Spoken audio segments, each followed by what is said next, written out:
그럼 이제 손목이 아프다고 다 손목터널 주문일까요? 그건 아니거든요. 손가락에 저림, 뭐 화끈거림과 같은 어떤 신경 자극 증상이 나타나는데 팔꿈치를 들어 올려서 앞쪽에서 손가락 직접 내시경을 통해서 신경과 그 주변의 어떤 조직들을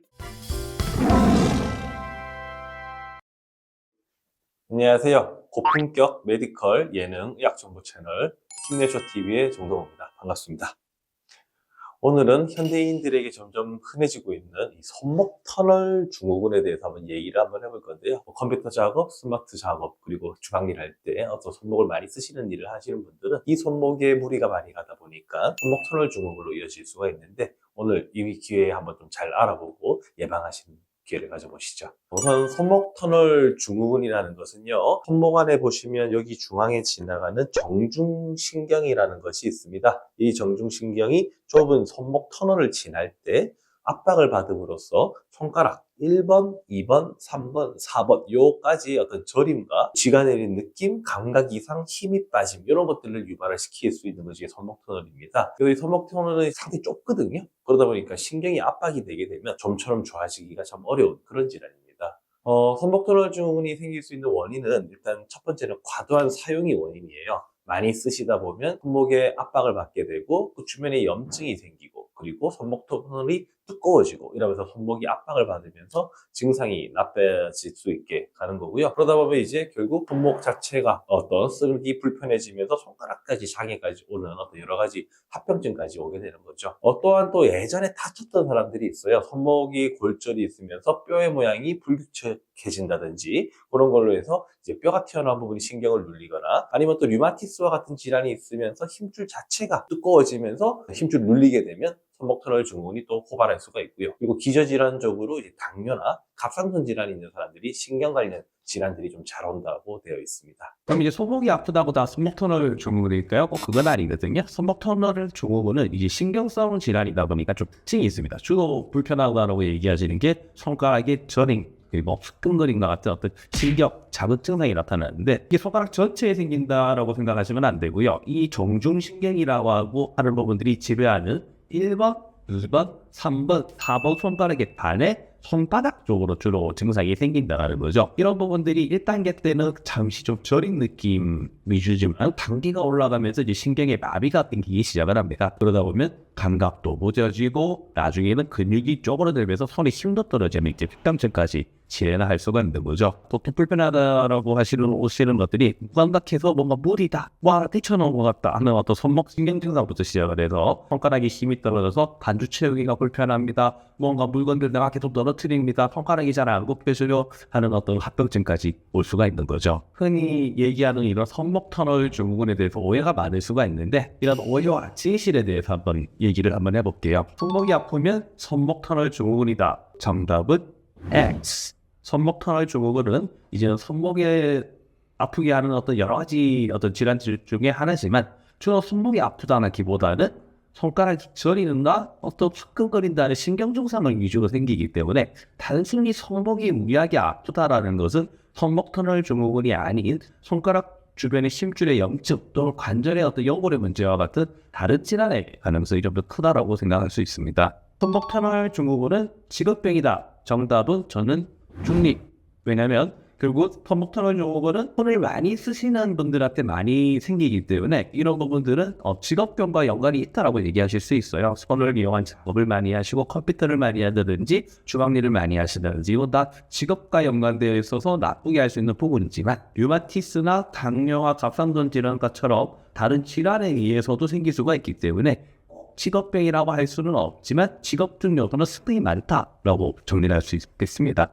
손목 터널 증후군은 완치는 없다. 정답은 X입니다. 초기에 신경 압박에 의해서 증상이 생기는 거라면 이런 부분들은 약물 치료, 주사 치료만으로도 많이 좀 좋아질 수가 있고 손목 사용량을 줄임으로써 압박이 생기는 경우를 줄여주고 염증을 조절한다면 통증이 좋아지고 증상도 없어지고 괜찮아질 수가 있습니다. 그리고 나중에 이제 시간이 좀 지나고 나서 이런 부분들이 더 심해져서 마비가 온다든지 기존 치료에 반응을 안 한다든지 이런 경우는 이제 수술적 치료가 필요할 수 있는데 눈에 있는 신경을 풀어주면 대부분의 환자들은 증상들이 많이 좋아지기 때문에 완치가 어렵다라고 얘기하기는 어렵습니다. 손목 밴드에 효과가 있을까? 정답은 손목 밴드를 쓴다라는 거는 어떤 손목의 사용량을 줄인다고 하는 목적과 활동의 움직임을 제한한다는 목적으로 쓸 수가 있거든요.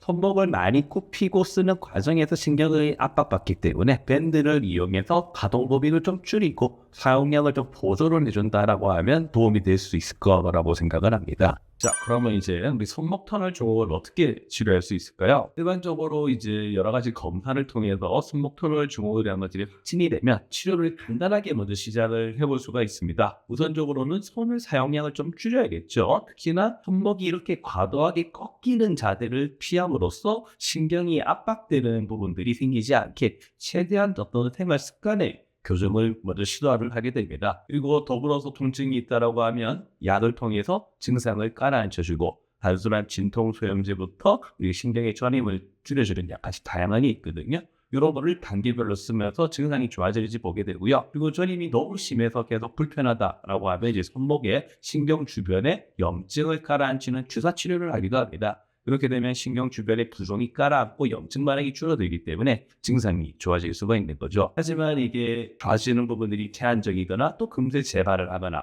감각이 무뎌지는 어떤 마비 증상 이상으로 생기기 시작을 하면 그때는 이제 수술적 치료가 필요하게 되죠. 신경이 눌러있는 부분들을 풀어줘서 더 이상 자극을 안 받게 해주는 게 마지막으로 시행할 수 있는 수술적 치료입니다.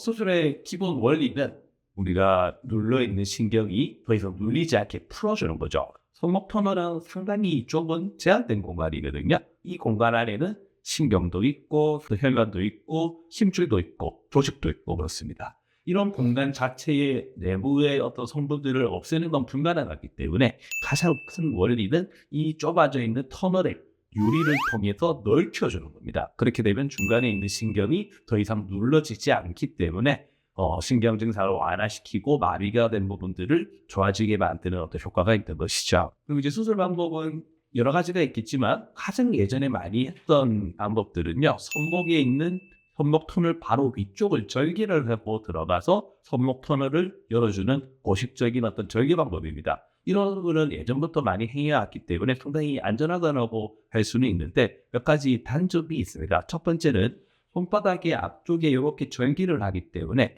요 부위의 통증이 꽤나 오랜 기간 동안 간다라는 단점이 있습니다. 보통 일반적으로 길게는 한 6개월까지도 절개 부위에 불편감이 있을 수 있다라고 이제 기술이 되어 있거든요. 그 부분이 일단 첫 번째로 불편하고 두 번째는 여기 절개 부위가 결국 난조 그리고 흉터에 대한 어떤 불만족스러운 부분도 분명히 있을 수 있다라는 게 가장 큰 단점입니다. 이런 단점들을 보완하기 위해서는 요즘의 추세 내시경을 위한 어떤 이용한 수술을 해볼 수가 있는 것이죠. 요즘에는 어깨도 내시경, 무릎도 내시경, 드디어 손목 터널들이 내시경으로 치료하는 시대가 온 것이죠. 보통 절개를 손바닥이 아닌 손목의 시작점에 있는 이 주름이 있죠. 이쪽을 이용해서 절개를 하기 때문에 수술이 끝나고 나서 나중에 흉터가 남더라도 자연스러운 손목의 주름처럼 보이게 되고 절개 범위도 한 1cm에서 한 1.5cm 정도로 작기 때문에 크게 표시가 안 난다는 장점이 있습니다. 그리고 앞서 말씀드렸던 절개 부위의 통증이 가장 오랜 기간 동안 괴롭히는 부분인데 이런 부분들을 거치지 않기 때문에 수술 후에 손바닥 통증이 많이 없다라는 가장 큰 또 장점이 있고요. 수술 후에 어떤 상처가 작기 때문에 빨리 일상생활로도 접근할 수 있는 좋은 장점이 있습니다. 그리고 또 하나 직접 내시경을 통해서 신경과 그 주변의 어떤 조직들을 크게 확대해서 보기 때문에 안전하게 치료할 수 있다는 장점이 있습니다. 내가 그럼 손이 아픈 것들이 손목 터널 증후군이 맞을까 궁금하실 거예요. 그럼 이제 그거를 집에서 혼자 알아볼 수 있는 자가 검사를 한번 좀 말씀을 좀 드릴게요. 우선 이제 손목 굴곡 검사라고 해서 양쪽 손목을 이렇게 굽힌 상태에서 30초 정도 그대로 기다려보는 거죠. 이랬을 때 손바닥에 손가락에 저림이 발생을 하느냐 보는 것이 이제 손목 굴곡 검사고요. 그리고 이제 틴넬 검사라고 있는데 틴넬 검사라는 거는 신경에 염증이 생기면 그 부위를 쳤을 때 저린 느낌이 유발되는 걸 이용하는 겁니다. 손바닥이 있을 때 우리 세 번째 손가락을 쭉 일직선으로 내렸을 때 이 구역이 이제 손목 터널에서 정중신경이 지나가는 구역입니다. 여기를 가볍게 똥똥똥똥 쳤을 때 손가락이 저린 느낌들이 생긴다라고 하면 안쪽에서 정중신경이 자극 증상이 있다라고 판단을 할 수가 있는 거고요. 조금 더 이제 자세가 불편하지만 좀 더 정확도가 높은 검사로 보시면 팔린 검사라고 있습니다. 우선은 손등을 딱 붙인 상태에서 90도로 끝까지 꺾어서 끝까지 붙여주는 거죠. 그 다음에 팔꿈치를 들어 올려서 앞쪽에서 손가락 두 개가 마주칠 수 있게 이렇게 굴곡한 채로 30초 정도 기다립니다. 이랬을 때 손가락 끝에 저린 느낌이나 뭔가 끈거림 같은 것들이 유발된다라고 하면 이제 팔름 검사 양성이라고 해서 손목 터널 증후군의 가능성이 상당히 높아지게 되는 것이죠. 이때까지 우리 손목 터널 증후군에 대해서 저희가 얘기를 좀 나눠봤는데요. 손목 터널 증후군은 주변에 아주 흔한 질병이에요. 증상이 그냥 잠시 저린 것부터 시작해서 영구적으로 손가락 장애를 일으킬 수 있을 정도의 아주 심각한 증상까지 올 수 있습니다. 그래서 내가 손가락이 저리고 화끈거리고 손목도 아프고 이런 증상들이 있다라고 하면 병원에 한번 꼭 내원하셔서 이게 손목 터널이 맞는지 확인을 하시고 이후에 내 생활습관 교정을 통해서 이런 질병들이 진행하지 않게 한번 관리 잘 해보셨으면 좋겠습니다. 이때까지 힘내셔 TV의 정도였습니다. 감사합니다.